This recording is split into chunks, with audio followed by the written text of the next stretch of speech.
খাতা কলমে কেউ লিখে দিলেন, উনি পাঠ করে বলে দিলেন কিছু হয়নি। আমার কাছে তথ্য আছে।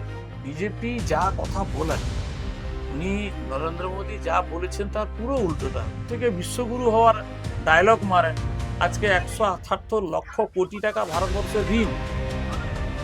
তিনি বলেছিলেন না খাওয়া না খানে তো, কিন্তু তার রাজনৈতিক নেতৃত্বরা, তার যারা আছেন তাদের খোঁজ খবরটা নিয়ে দেখুন। একটা হিন্দিতে ডায়লগ আছে না, মানে মাই পিও তু শরাব তুম পিও তো গঙ্গা জল। তিনি একসময় বলতেন ভাগ বিজেপি ভাগ। এখন সেই বিজেপি বাঁচার জন্য নারদা সারদা থেকে অমিত শাহের পায়ের কাছে বসে আছে।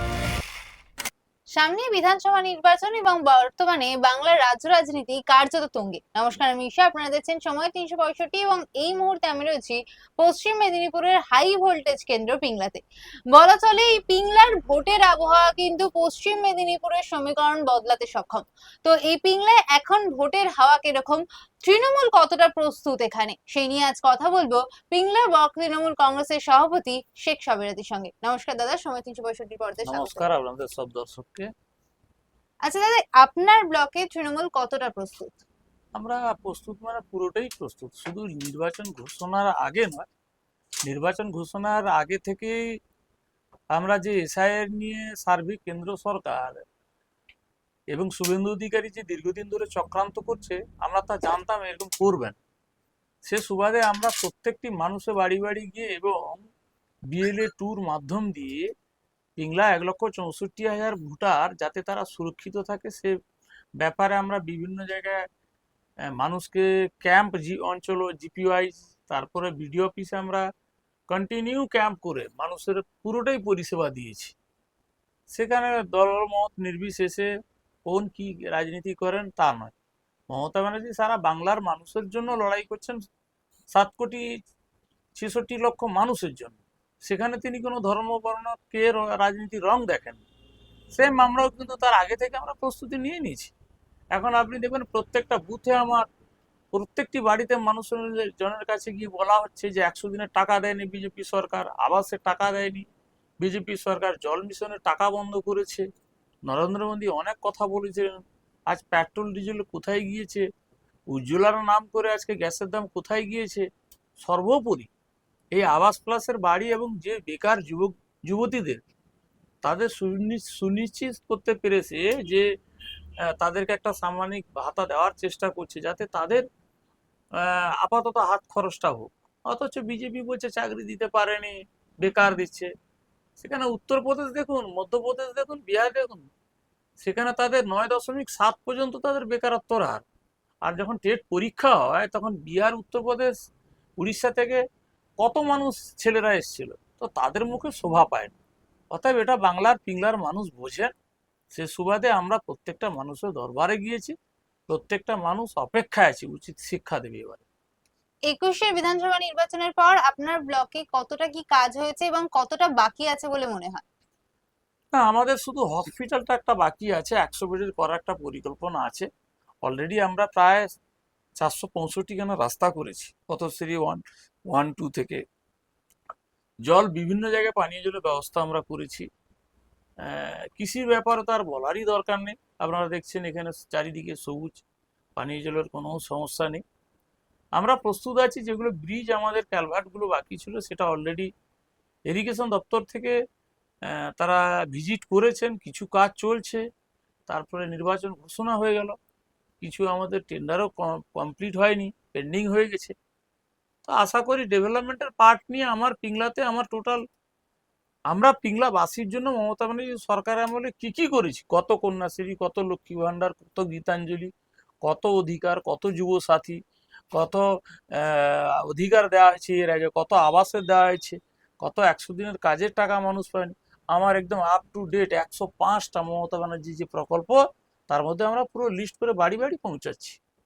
আপনি যে হসপিটালের কথা বলছেন, বিরোধীরা কিন্তু অভিযোগ আনছে যে এখানে স্বাস্থ্য ব্যবস্থার যে অব্যবস্থা রয়েছে সেটা নিয়ে বারবারই অভিযোগ আনছে।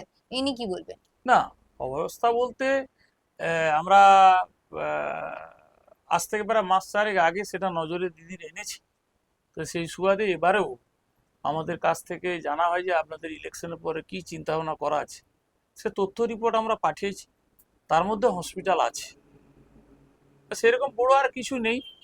আর আমরা চাইছি একটা এখানে সেরকম নার্সিং কলেজ যদি হয় খুব ভালো হয়, সেটা আমরা পরিকল্পনা দিয়েছি, সেটা আগামী দিনে সেই প্রস্তুতি নিয়ে আমরা এগোচ্ছি। আপনারা পিংলার উন্নয়নের কথা বললেন, কিন্তু বিরোধীদের কথায় পিংলায় উন্নয়ন মানে শুধুই কাগজে কলমে, ইনি কি বলবেন? আচ্ছা দেখুন, এখন তো বিজেপি বন্ধু বা বিরোধীরা যারা বলছেন, হ্যাঁ মনে হয় পড়াশোনা তো করছেন, ওনারা তো সব থেকে বড় পার্টি বলেন।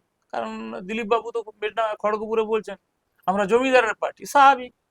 1980 সালে যখন বিজেপির জন্মটা হয় তারপর থেকে এখন 10,170 কোটি টাকার যার রাজনৈতিক সম্পত্তি, 1,72,000 স্কোয়ার ফিটের যিনি দিল্লিতে পার্টি অফিস করেন, তারা নিঃসন্দেহে গরিব পার্টি নয়, এটা ঠিক।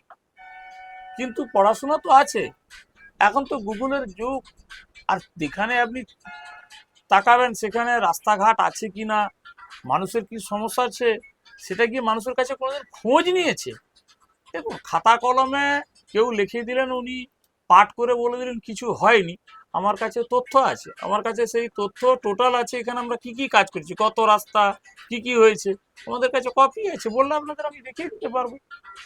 আচ্ছা, আপনি যে দিলীপ ঘোষের কথা বললেন, সেই দিলীপ ঘোষকে আজকে খড়গপুরে তাকে ঘিরে গ্রামবাসীরা বিক্ষোভ দেখান, কারণ রেল উচ্ছেদের নোটিশ আসার পর তিনি জনগণের সঙ্গে দেখা করেননি, এই নিয়ে কি বলবেন? দেখুন, বিজেপি যা কথা বলেন, উনি নরেন্দ্র মোদী যা বলেছেন তার পুরো উল্টোটা হয়েছে। কালো টাকা উদ্ধার করব, 15 লক্ষ টাকা দেব, সবার বাড়ি 2024 সালের মধ্যে একটাও কাঁচা বাড়ি থাকবে না, রাস্তাঘাটের উন্নয়ন বিশালভাবে করে দেবেন, আয়ুষ্মানের কথা বলছেন, লাডলি বেহেনের কথা বলেছিলেন, বেটি পড়াও বেটি বাঁচাও বলেছিলেন, এবং সব থেকে বিশ্বগুরু হওয়ার ডায়লগ মারেন। আজকে 178 লক্ষ কোটি টাকা ভারতবর্ষের ঋণ, তিনি বলেছিলেন না খাওয়া না খানে দেবো। কিন্তু তার রাজনৈতিক নেতৃত্বরা, তার যারা আছেন তাদের খোঁজ খবরটা নিয়ে দেখুন। তিনি বলেছিলেন পরিবারতন্ত্র কংগ্রেস, পরিবারতন্ত্র তৃণমূল, পিসি ভাইপো। আর শুভেন্দু বাড়িতে কজন, ওটা কি তন্ত্র?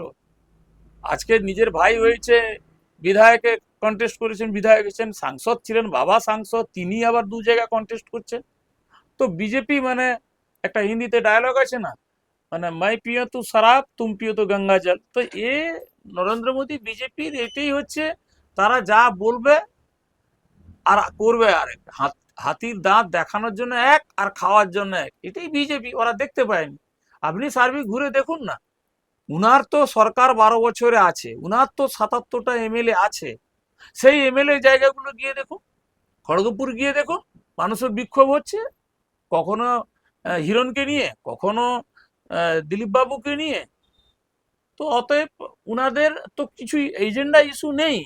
পিংলাতে আমি বিভিন্ন সভাতে গিয়ে বলছি কতজন আয়ুষ্মান হয়েছে।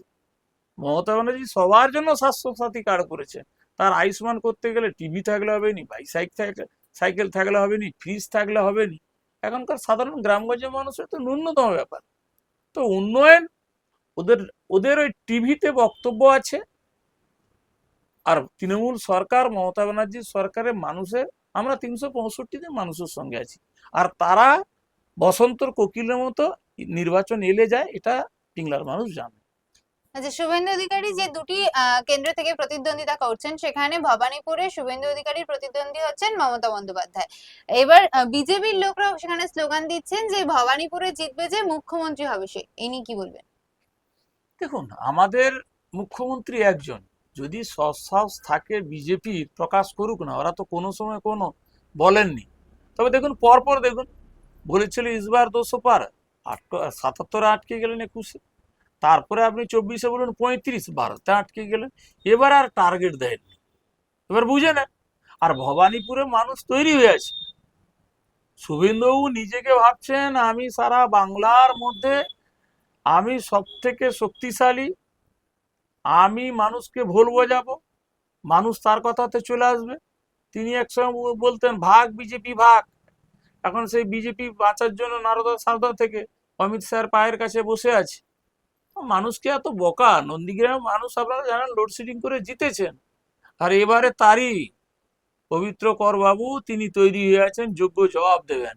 এটা শুধু আপনাদের কাছে নয়, আমাদের দলগত রিপোর্ট এবং আমার কিছু বেশ পরিচিতি আছে, তাতে বলছে উচিত শিক্ষা শুভেন্দু পাবে। আর এটা বিজেপি একটা ভালো কাজ করেছে, আমি অবশ্যই ধন্যবাদ দেব। যে কেন্দ্রের ওনাদের নেতাদের, যে মমতাকে হারিয়েছি, এই যে ক্যাসেট বাজানোটা ছিল, এরপর থেকে দেখবেন 26 পরে এই ক্যাসেট বন্ধ হয়ে যাবে, নিজের জ্বালা যন্ত্রণায় ভুগবেন। লিখে রাখুন আজকের কথা। আচ্ছা, আপনার ব্লকের জন্য যদি প্রার্থী এখানে জেতেন, আপনাদের প্রার্থী, তাহলে ব্লকের জন্য প্রথম 3টি কাজ কি আবদার করবেন? জেতেন মানে যেতে গেছেন, জেতার পর যে আমরা অলরেডি আবির ব্যবস্থা রেখেছি, বিজেপির মাঠে ময়দানে লোক নেই, থাকবে বা কি করে, কি নিয়ে যাবে? পাড়ায় পাড়ায় গেলে মেয়েরা বলছে কেন আমাদের টাকা বন্ধ করলো, কেন? তারা ইতিহাসটা ভুলেনি। তারা যখন নোটবন্দির সময় লাইন দিতে গিয়েছিলেন আর বিনে পয়সার অ্যাকাউন্টও খুলতে বলেছিলেন, তখনই কিন্তু লাইনে গিয়েছিলেন। করোনার সময় লাইন দিতে গিয়েছেন, কখন গোমূত্র পান করতে বলছে, কখনো গরুর দুধে সোনা পাওয়া যায় দিলীপ বাবু বলছেন। আজকের যুগে যদি এরকম বক্তব্য মন্তব্য হয়, তারপরে এসআইআরে বৈধ মানুষদের বিভ্রান্ত করেছে, তারা তো আগে বলবে আমাকে কেন এই হ্যারাসমেন্টটা দেওয়া হলো। একজন মা, বুড়ি মা, তার বয়স হচ্ছে 72 বছর, তিনি হসপিটাল ছিলেন, তাকে টিচার করে নিয়ে যেতে হয়েছে। আমি 9 নম্বর অঞ্চল একটা জিপি জলচক 1 সবং অ্যাসেম্বলি, সেখানে কোনো মুসলিম সম্প্রদায়ের মানুষ নেই, কোনো আদিবাসী সম্প্রদায়ের মানুষ নেই, পুরোটাই হিন্দু। তাদের 22খানা নাম বাদ দিয়েছে। আমি যাচ্ছি, বলো বাবু আমার অপরাধ কি আছে? আমি কি রোহিঙ্গা না বাংলাদেশ? শুভেন্দুবাবু 1.5 কোটি রোহিঙ্গা বাংলাদেশির কথা বলছেন। আমার নেতা অভিষেক ব্যানার্জি দিদি, আমাদের নেত্রী বলেছেন প্রকাশ করুন তালিকা, যেখানে বিশ্বের মধ্যে মাত্র 17 লক্ষ রোহিঙ্গা আছে মায়ানমারে, তারা 1.5 কোটি বলছে। যেখানে 4টা রাজ্য পেরিয়ে বাংলাতে আসতে হবে, আর রাজ্যের বর্ডারের সিকিউরিটি ফোর্স তাদের বিএসএফ। তো কি বলবো, মানে নরেন্দ্র মোদী, অমিত শাহ সারা ভারতবর্ষের 28টা রাজ্যের মধ্যে অন্যান্য রাজ্যের সঙ্গে বিহার, উড়িষ্যার মধ্যে বাংলাকেও ধরে নিয়েছে। কিন্তু এটা উনার জানা দরকার, এখানে বাংলার রয়্যাল বেঙ্গল টাইগার আছে, এই মাথা নত করেন। তো সেই রকম শুভেন্দু অধিকারী ভাবছেন আমি দখল করব। দেখবেন আমেরিকা, যেখানে ডোনাল্ড ট্রাম্প মনে করেন যে আমি যে কোনো দেশকে দখল করে নিতে পারবো, সে সন্ত্রাসবাদী থাক, পরমাণু বোম থাক না থাক, এই যে মানসিকতা, প্রবণতা, সেম নরেন্দ্র মোদী হয়েছে। উত্তরটা বাংলা দিয়ে দিবে। আচ্ছা, এই পিংলাতে কত ভোটে জিতবে বলে আশা তৃণমূল, এবং আপনার ব্লক থেকে কত লিড যাবে? দেখুন, আমরা 2024 সালে 22,500-তে জয়লাভ করেছিলাম। আমার তো 2টো অ্যাসেম্বলি নিয়ে পিংলা ব্লক, 10টা অঞ্চল। এবার আমার টার্গেট 30,000। টার্গেট মানে টার্গেট, গতবারে যা টার্গেট নিয়েছিলাম সেই টার্গেটই নিয়েছি এবারে। হ্যাঁ, কিছু মানুষ তারা ভুল বোঝানোর চেষ্টা করছে যে এসআইআর আমরা করিনি, কিন্তু পরে পরে মানুষ বুঝতে পারছে। আর এখন পিংলার মানুষ অনেক সচেতন। শহর অঞ্চলে থাকেন তো শুভেন্দুবাবু, দিলীপ বাবুরা, বিজেপির নেতারা, বাংলার মাটির গন্ধ তো বুঝতে পারেনি। আর পিংলার মাটি সম্পূর্ণ আলাদা। আপনারা জানেন, যারা আপনাদের হয়তো বয়স কম, কেশপুর আর পিংলা একসময় ইতিহাস ছিল। পিংলাতে মমতা ব্যানার্জি সরকারের পরিবর্তনের পরে আমাদের সন্ত্রাস, মারধর, খুন আজ দেখতে হয়নি। নরেন্দ্র মোদী ব্রিগেডের সবাই এসে বলছে আমরা বদলও নেব, বদলাও নেব, হিসেবে নেব। যেটা উনি তৈরি থাকুন, উনার নেতাদের 4 তারিখের পরে আবার তাদেরকে না সেখানে পোস্টারিং করতে হয় যে আমরা বিজেপিটা করি না, এটাই উনারা আগে চিন্তা ভাবনা করুন, আমরা তৈরি।